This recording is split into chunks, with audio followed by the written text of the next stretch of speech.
News 2ಗೆ ಸ್ವಾಗತ. ನಾನ್ ಶರ್ಮಿತಾ ಶೆಟ್ಟಿ. ಉಪಚುನಾವಣೆ ಬಳಿಕ ಸರ್ಕಾರ ಉರುಳುತ್ತಾ? ಯಡಿಯೂರಪ್ಪ ಹೇಳಿರುವಂತ ಸಂಖ್ಯಾಬಲ ಹಾಗಾದ್ರೆ ಏನ್ ಹೇಳುತ್ತೆ, ಎಷ್ಟಿದೆ? ನ್ಯೂಸ್ 18 ನಲ್ಲಿ ಬಿಎಸ್ವೈ ಎಕ್ಸ್ಕ್ಲೂಸಿವ್ ಆಗಿ ಈ ಲೆಕ್ಕಾಚಾರದ ಬಗ್ಗೆ ಮಾತನಾಡಿದ್ದಾರೆ. ಉಪಚುನಾವಣೆ ಆದ್ಮೇಲೆ ಸರ್ಕಾರ ಹಾಗಾದ್ರೆ ಉರುಳುತ್ತಾ? ಬಿಜೆಪಿಯವರು ಯಾವ ರೀತಿಯಾಗಿ ಲೆಕ್ಕಾಚಾರಗಳನ್ನ ಹಾಕೊಳ್ತಿದ್ದಾರೆ? ಸಂಖ್ಯಾಬಲದ ಮಾತನ್ನ ಯಡಿಯೂರಪ್ಪ ಅವರು ಎಕ್ಸ್ಕ್ಲೂಸಿವ್ ಆಗಿ ಹೇಳಿದ್ದಾರೆ. 20 ಜನ ಕಾಂಗ್ರೆಸ್ ಶಾಸಕರಿಗೆ ಈಗ ಸರ್ಕಾರದ ಮೇಲೆ ಅಸಮಾಧಾನ ಇದೆ. ಅದರಲ್ಲೂ ಕೂಡ ಕುಮಾರಸ್ವಾಮಿ ಅವರನ್ನ ಸಿಎಂ ಅಂತ ಅವ್ರು ಯಾರೂ ಕೂಡ ಒಪ್ಕೊಳ್ಳೋಕೆ ತಯಾರಿಲ್ಲ. ಚುನಾವಣೆ ಬಳಿಕ ಏನ್ ಬೇಕಾದ್ರೂ ಆಗಬಹುದು ಅಂತ ಯಡಿಯೂರಪ್ಪ ಹೇಳಿದ್ದಾರೆ. ಇನ್ನು ನಾವು 104 ಜನ ಶಾಸಕರಿದ್ದೀವಿ, ಈಗ 2 ಕ್ಷೇತ್ರ ಗೆಲ್ತೀವಿ ಅನ್ನೋ ವಿಶ್ವಾಸ ಇದೆ. ಪಕ್ಷೇತರರ ಬೆಂಬಲದಿಂದ ಸಂಖ್ಯಾಬಲ 109 ಆಗುತ್ತೆ.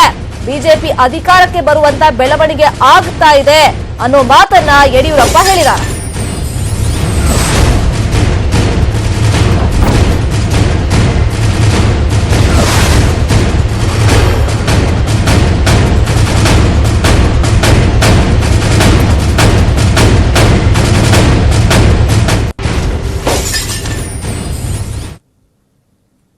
ಹಾಗಾದ್ರೆ ಈ ಸಂಖ್ಯಾಬಲದ ಬಗ್ಗೆ ಯಡಿಯೂರಪ್ಪ ಏನ್ ಹೇಳಿದ್ದಾರೆ? ರಿಪೋರ್ಟರ್ ಪರಶುರಾಮ್ ತಹಶೀಲ್ದಾರ್ ಯಡಿಯೂರಪ್ಪ ಅವರನ್ನ ಮಾತಾಡಿಸಿದ್ದಾರೆ, ನೋಡೋಣ.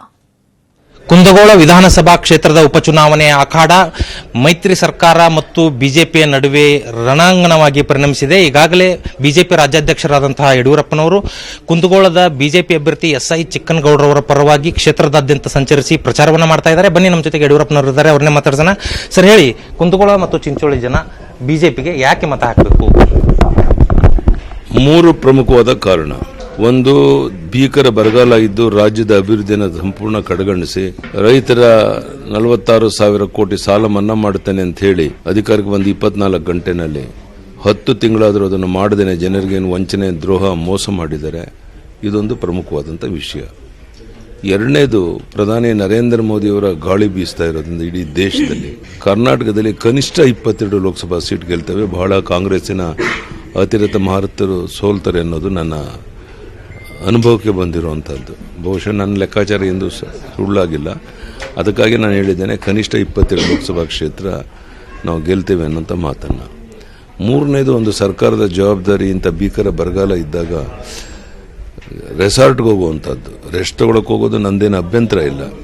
ಆದರೆ ನೆನ್ನೆ ಕ್ಯಾಬಿನೆಟ್ ಮೀಟಿಂಗ್ ಮಾಡಿ ತಂದೆ ಮಗ ಅಲ್ಲಿ ಹೋಗಿದ್ದಾರೆ ಅಂತಂದರೆ ಎಲ್ಲೋ ಒಂದು ಕಡೆ ಅತೃಪ್ತಿ, ಅಸಮಾಧಾನ ಹೊಗೆಯಾಡ್ತಾ ಇದೆ. ಇದೆಲ್ಲವೂ ಸಹ ಕುಂದಗೋಳ ಚಿಂಚೋಳಿನಲ್ಲಿ ಮತದಾರರು ಸೂಕ್ತವಾದ ನಿರ್ಧಾರ ತಗೊಳ್ಳೋದಕ್ಕೆ, ಭಾರತೀಯ ಜನತಾ ಪಾರ್ಟಿ ಅಭ್ಯರ್ಥಿಯ ಪರವಾಗಿ ಮತವನ್ನು ಚಲಾವಣೆ ಮಾಡೋದಕ್ಕೆ ತುಂಬ ಅನುಕೂಲಕರವಾದ ವಾತಾವರಣ ಇದೆ ಅಂತ ಅನ್ನೋದು ನನ್ನ ಭಾವನೆ.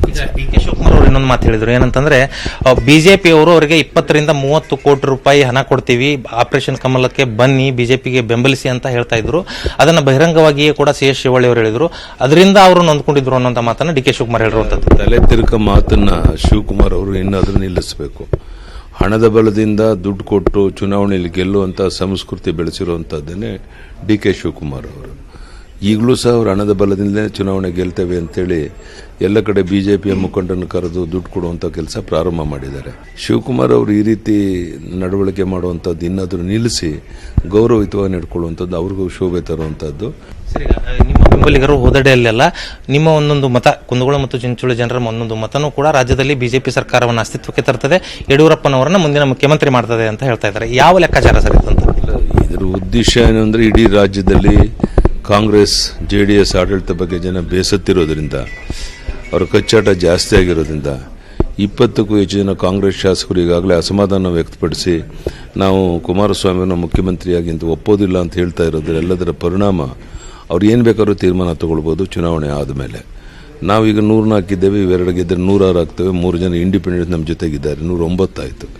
ಸೊ ಇದೆಲ್ಲ ಅಂಕೆ ಸಂಖ್ಯೆಗಳನ್ನು ನೋಡಿದಾಗ, ಇವರ ಇಬ್ಬರ ಕಚ್ಚಾಟವನ್ನು ನೋಡಿದಾಗ ವಾತಾವರಣ ನಮಗೆ ಅನುಕೂಲಕರವಾಗಿದೆ ಅನ್ನೋ ಹಿನ್ನೆಲೆಯಲ್ಲಿ ಹೇಳಿದ್ದಾರೆ. ಏನು ಚಿಂಚೋಳಿ ಮತ್ತು ಕುಂದಗೋಳ ವಿಧಾನಸಭಾ ಕ್ಷೇತ್ರದಲ್ಲಿ ಗೆಲ್ತೇವೆ, ಜೊತೆಗೆ ಸಂಖ್ಯಾಬಲದ ಲೆಕ್ಕಾಚಾರವನ್ನು ನೋಡಿದ್ರೆ ಮುಂದೆ ಬಿಜೆಪಿ ಸರ್ಕಾರವೇ ಆಡಳಿತಕ್ಕೆ ಬರುವ ಲಕ್ಷಣಗಳು ಕಂಡು ಬರ್ತಾ ಇದೆ ಅನ್ನುವಂಥ ಮಾತನ್ನ ಯಡಿಯೂರಪ್ಪನವರು ಹೇಳ್ತಾ ಇದ್ದಾರೆ. ಕ್ಯಾಮರಾ ಪರ್ಸನ್ ರಾಕೇಶ್ ಜೊತೆ ಪರಶುರಾಮ್ ತಹಶೀಲ್ದಾರ್, ನ್ಯೂಸ್ 18 ಕನ್ನಡ, ಹುಬ್ಬಳ್ಳಿ. ಸಿಎಂ ಕುಮಾರಸ್ವಾಮಿಗೆ ಮಂಡ್ಯ ರಿಸಲ್ಟ್ನ ಟೆನ್ಷನ್ ದಿನೇ ದಿನೇ ಜಾಸ್ತಿ ಆಗ್ತಾನೆ ಇದೆ. ಇನ್ನು ಪುತ್ರನ ಗೆಲುವಿಗಾಗಿ ಪಣ ತೊಟ್ಟಿದ್ದಾರೆ ಸಿಎಂ HDK. ಟೆಂಪಲ್ ರನ್ ಜೊತೆಗೆ ಹೋಮ, ಹವನ, ಯಾಗ, ವಿಶೇಷ ಪೂಜೆಗಳನ್ನ ಕುಮಾರಸ್ವಾಮಿ ಅವರು ದಿನನಿತ್ಯ ಮಾಡಿಸ್ತಾನೆ ಇದ್ದಾರೆ. ಒಂದ್ ಕಡೆ ಸಮೀಕ್ಷೆ ಏನ್ ಹೇಳುತ್ತೆ, ಗುಪ್ತಚರ ಮಾಹಿತಿ ಏನ್ ಹೇಳುತ್ತೆ, ಅದನ್ನೆಲ್ಲ ಅವರು ಕಲೆಕ್ಟ್ ಮಾಡಿಕೊಂಡು ದಿನದಿಂದ ದಿನಕ್ಕೆ ಟೆನ್ಷನ್ ಜಾಸ್ತಿ ಮಾಡ್ಕೊಳ್ತಿದ್ದಾರೆ. ಇನ್ನು ಟೆಂಪಲ್ ರನ್ ಜೊತೆಗೆ ಹೋಮ ಹವನ ಯಾಗ ಎಲ್ಲ ಮಾಡಿಸ್ತಾ ಇದ್ದಾರೆ. ಇವ್ರಿಗೆ ಸದ್ಯಕ್ಕೆ ಈಗ ಇರೋದು ಕುಮಾರಸ್ವಾಮಿ ಅವರಿಗೆ ಮಂಡ್ಯ ರಿಸಲ್ಟ್ ಏನಾಗುತ್ತೆ, ತಮ್ಮ ಪುತ್ರನ ರಾಜಕೀಯ ಭವಿಷ್ಯ ಏನಾಗುತ್ತೆ ಅನ್ನೋ ಟೆನ್ಷನ್ ಇದೆ. ಹೀಗಾಗಿ ವಿಶೇಷ ರೀತಿಯಲ್ಲಿ ಪೂಜೆಗಳನ್ನೆಲ್ಲ ಮಾಡಿಸ್ತಾ ಇದ್ದಾರೆ. ಇನ್ನು ಪುತ್ರ ನಿಖಿಲ್ ಗೆಲುವಿಗಾಗಿ ಕುಮಾರಸ್ವಾಮಿ ಅವರು ಪೂಜೆ ಮಾಡಿಸ್ತಾ ಇದ್ದಾರೆ. ರಾಜಗುರು ದ್ವಾರಕನಾಥ್ ಅವರ ಮನೆಯಲ್ಲಿ ಶುಕ್ರವಾರದ ವಿಶೇಷ ಪೂಜೆಯನ್ನ ಮಾಡಿಸ್ತಾ ಇದ್ದಾರೆ. ದ್ವಾರಕನಾಥ್ ಮನೆಯಲ್ಲಿ ಈ ವಿಶೇಷ ಪೂಜೆಯನ್ನ ಸಿಎಂ ಕುಮಾರಸ್ವಾಮಿ ಮಾಡಿಸ್ತಾ ಇರೋದು. ಆರ್ಟಿ ನಗರದಲ್ಲಿದೆ ದ್ವಾರಕನಾಥ್ ಗುರೂಜಿ ಅವರ ಮನೆ. ಸೊ ಆ ಮನೆಯಲ್ಲಿ ಇವತ್ತು ಶುಕ್ರವಾರದ ವಿಶೇಷ ಪೂಜೆಯನ್ನ ಕುಮಾರಸ್ವಾಮಿ ಅವರು ಮಾಡಿಸ್ತಾ ಇದ್ದಾರೆ. ಇನ್ನು ಮಾಧ್ಯಮಗಳಿಗೆ ಈ ಸಂದರ್ಭದಲ್ಲಿ ನಿರ್ಬಂಧವನ್ನ ಹೇರಿದ್ದಾರೆ. ಪುತ್ರನ ಗೆಲುವಿಗಾಗಿ ಪೂಜೆಯನ್ನ ಕುಮಾರಸ್ವಾಮಿ ಮಾಡಿಸ್ತಾ ಇದ್ದಾರೆ. ಸದ್ಯಕ್ಕೆ ಇದು ಬಹಿರಂಗ ಆಗಿದೆ ಯಾವ ಕಾರಣಕ್ಕೋಸ್ಕರ ಈ ಪೂಜೆ ಹೋಮ ಹವನ ಎಲ್ಲ ನಡೀತಾ ಇದೆ ಅಂತ. ಆದ್ರೆ ಮಾಧ್ಯಮಗಳಿಗೆ ಪೂಜೆಯನ್ನ ಶೂಟ್ ಮಾಡಬಾರದು ಅನ್ನೋ ನಿಟ್ಟಿನಲ್ಲಿ ಈಗ ನಿರ್ಬಂಧವನ್ನ ಹೇರಿದ್ದಾರೆ ಅಂತ ಗೊತ್ತಾಗಿದೆ.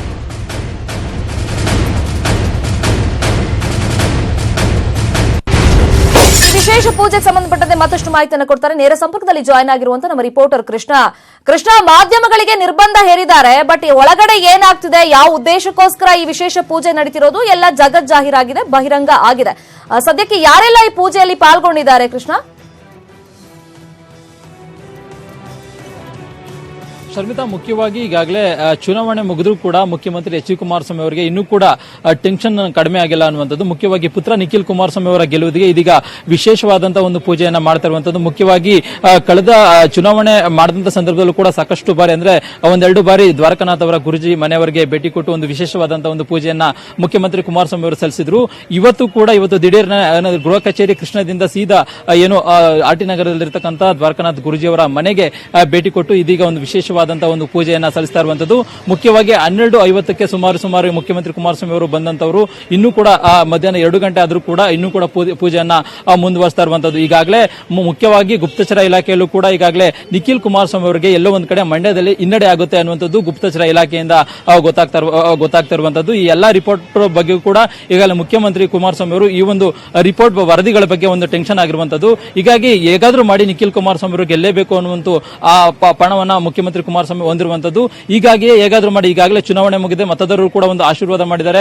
ಇನ್ನೇನಿದ್ರು ಫಲಿತಾಂಶದ ಮೇಲೆ ಈಗಾಗಲೇ ಒಂದು ನಿರ್ಧಾರ ಪ್ರಕಟ ಆಗುವಂತದ್ದು. ಹೀಗಾಗಿ ಫಲಿತಾಂಶದಲ್ಲಿ ಮುಖ್ಯವಾಗಿ ನಿಖಿಲ್ ಕುಮಾರಸ್ವಾಮಿ ಅವರು ಅಧಿಕ ಮತಗಳಿಂದ ಗೆಲ್ಲಬೇಕು ಅನ್ನುವಂತ ನಿಟ್ಟಿನಲ್ಲಿ ಇವತ್ತು ವಿಶೇಷವಾದಂತಹ ದೈವ ಶಕ್ತಿ ಮುಖಾಂತರವಾಗಿ ನಿಖಿಲ್ ಕುಮಾರಸ್ವಾಮಿ ಗೆಲ್ಲೋದಕ್ಕೆ ಇದೀಗ ಮುಖ್ಯಮಂತ್ರಿ ಕುಮಾರಸ್ವಾಮಿ ಅವರು ಮುಂದಾಗಿರುವಂತದ್ದು. ಇನ್ನು ಮತ್ತೊಂದು ಕಡೆ ಈಗಾಗಲೇ ದೇವೇಗೌಡರಿಗೂ ಕೂಡ ತುಮಕೂರಲ್ಲಿ ಕಷ್ಟ ಅನ್ನುವಂಥದ್ದು ಕೂಡ ಇಂಟೆಲಿಜೆನ್ಸ್ ರಿಪೋರ್ಟ್ ಅಲ್ಲಿ ಗೊತ್ತಾಗ್ತಾ ಇರುವಂತದ್ದು. ಹೀಗಾಗಿ ಎಲ್ಲಾ ವಿಚಾರಗಳು ಮುಖ್ಯವಾಗಿ ದೇವೇಗೌಡರು ತುಮಕೂರಲ್ಲಾಗಿರ್ಬೋದು, ಜೊತೆಗೆ ನಿಖಿಲ್ ಕುಮಾರಸ್ವಾಮಿ ಮಂಡ್ಯದಲ್ಲಾಗಿರ್ಬೋದು, ಇವರಿಬ್ಬರನ್ನ ಗೆಲ್ಲಿಸೋದಕ್ಕೆ ಇದೀಗ ದೇವರ ಮೊರೆ ಹೋಗೋದ್ರ ಮೂಲಕವಾಗಿ ಒಂದು ಪೂಜೆಯನ್ನ ಸಲ್ಲಿಸ್ತಾ ಇರುವಂತದ್ದು.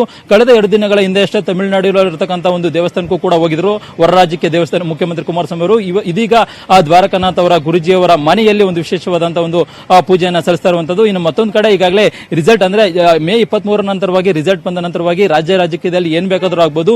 ಜೊತೆಗೆ BS ಯಡಿಯೂರಪ್ಪನವರು ಕೂಡ ಹೇಳಿರುವಂತದ್ದು ನಮಗೆ 109 ಸಂಖ್ಯೆ ಟೆಂಪಲ್ ರನ್ ವಿಚಾರವಾಗೆಲ್ಲ ಬಿಜೆಪಿ ನಾಯಕರು ಒಂದ್ ರೀತಿ ವ್ಯಂಗ್ಯ ಮಾಡಿ ಮಾತಾಡ್ತಿದ್ರು. ಈಗ ಎಲೆಕ್ಷನ್ ಆಗೋಗಿದೆ, ಮತದಾನ ಆಗಿದೆ, ರಿಸಲ್ಟ್ ನ ಇವರು ಪೂಜೆ ಹೋಮ ಹವನ ಮಾಡಿಸೋ ಮುಖಾಂತರವಾಗಿ ಚೇಂಜ್ ಮಾಡ್ಬಿಡ್ತಾರಾ ಅಂತ ಬಿಜೆಪಿ ನಾಯಕರು ಒಂದ್ ರೀತಿ ದಿನನಿತ್ಯ ವ್ಯಂಗ್ಯ ರೀತಿಯಲ್ಲಿ ಹೇಳಿಕೆಗಳನ್ನು ಕೊಡ್ತಿದ್ದಾರೆ.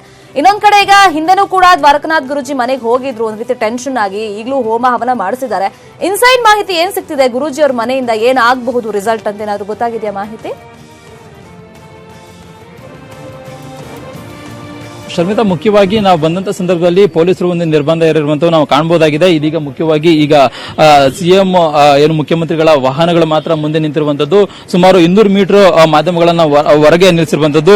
ಮುಖ್ಯವಾಗಿ ಮನೆಯಲ್ಲೇ ಆಗ್ತಾ ಇರುವಂತಹ ಏನೇ ಬೆಳವಣಿಗೆಗಳು ಕೂಡ ಯಾರಿಗೂ ಕೂಡ ಗೊತ್ತಾಗ್ತಾ ಇಲ್ಲ, ಜೊತೆಗೆ ಅವರ ಮನೆ ಕೆಲಸದವರಿಗೂ ಕೂಡ ಗೊತ್ತಾಗ್ತಾ ಇಲ್ಲ ಅನ್ನುವಂಥದ್ದು. ಯಾಕಂದ್ರೆ ಕುಮಾರಸ್ವಾಮಿ ಅವರು ಒಂದು ವಿಶೇಷವಾದಂತಹ ಒಂದು ಪೂಜೆಯಲ್ಲಿ ತೊಡಗಿಕೊಂಡಿರುವ ಹಿನ್ನೆಲೆಯಿಂದಾಗಿ ಯಾರನ್ನೂ ಕೂಡ ಒಳಗಡೆ ಬಿಡ್ತಾ ಇಲ್ಲ. ಜೊತೆಗೆ ನಮ್ಮ ಮಾಧ್ಯಮಗಳನ್ನು ಕೂಡ ಒಂದು 200 ಮೀಟರ್ ಹೊರಗಡೆ ಇರುವಂತದ್ದು. ಹೀಗಾಗಿ ಸದ್ಯಕ್ಕೆ ತಿಳಿದು ಬರ್ತಾ ಇರುವಂತದ್ದು ಮುಖ್ಯವಾಗಿ ಈ ಒಂದು ಪೂಜೆಯಲ್ಲಿ ದ್ವಾರಕಾನಾಥ್ ಅವರ ಗುರುಜಿಯವರು ಒಂದು ವಿಶೇಷವಾದ ಒಂದು ಪೂಜೆಯನ್ನು ಸಲ್ಲಿಸ್ತಾ ಇರುವಂತದ್ದು. ಜೊತೆಗೆ ಕುಮಾರಸ್ವಾಮಿ ಅವರು ಕೂಡ ಆ ಒಂದು ಪೂಜೆಯಲ್ಲಿ ಭಾಗಿಯಾಗಿದ್ದಾರೆ. ಇವರೊಬ್ಬರಲ್ಲಿ ಒಂದು ವಿಶೇಷವಾದಂತಹ ಪೂಜೆಯನ್ನ ಮಾಡ್ತಾ ಇರುವಂತದ್ದು. ಮುಖ್ಯವಾಗಿ ನಿಖಿಲ್ ಅವರನ್ನ ಹೇಗಾದ್ರೂ ಮಾಡಿ ಗೆಲ್ಲಿಸಬೇಕು ಅನ್ನುವಂಥದ್ದು, ಅಂದ್ರೆ ದೈವ ಶಕ್ತಿಯ ಮುಖಾಂತರವಾಗಿ ನಿಖಿಲ್ ಕುಮಾರಸ್ವಾಮಿ ಅವರು ಗೆಲ್ಲೇಬೇಕು ಅನ್ನೋ ಒಂದು ಪಣವನ್ನ ಮುಖ್ಯಮಂತ್ರಿ ಕುಮಾರಸ್ವಾಮಿ ಹೊಂದಿರುವಂತದ್ದು. ಹೀಗಾಗಿಯೇ ಇದೀಗ ಕುಮಾರಸ್ವಾಮಿ ಅವರು ಇದೀಗ ಒಂದು ಶುಭ ಶುಕ್ರವಾರದಂದು ವಿಶೇಷವಾದಂತಹ ಒಂದು ಪೂಜೆಯನ್ನ ಸಲ್ಲಿಸ್ತಾ ಇರುವಂತದ್ದು. Sharmita, okay, thank you Krishna ತಮ್ಮೆಲ್ಲ ಇನ್ಫಾರ್ಮೇಶನ್ಗೆ.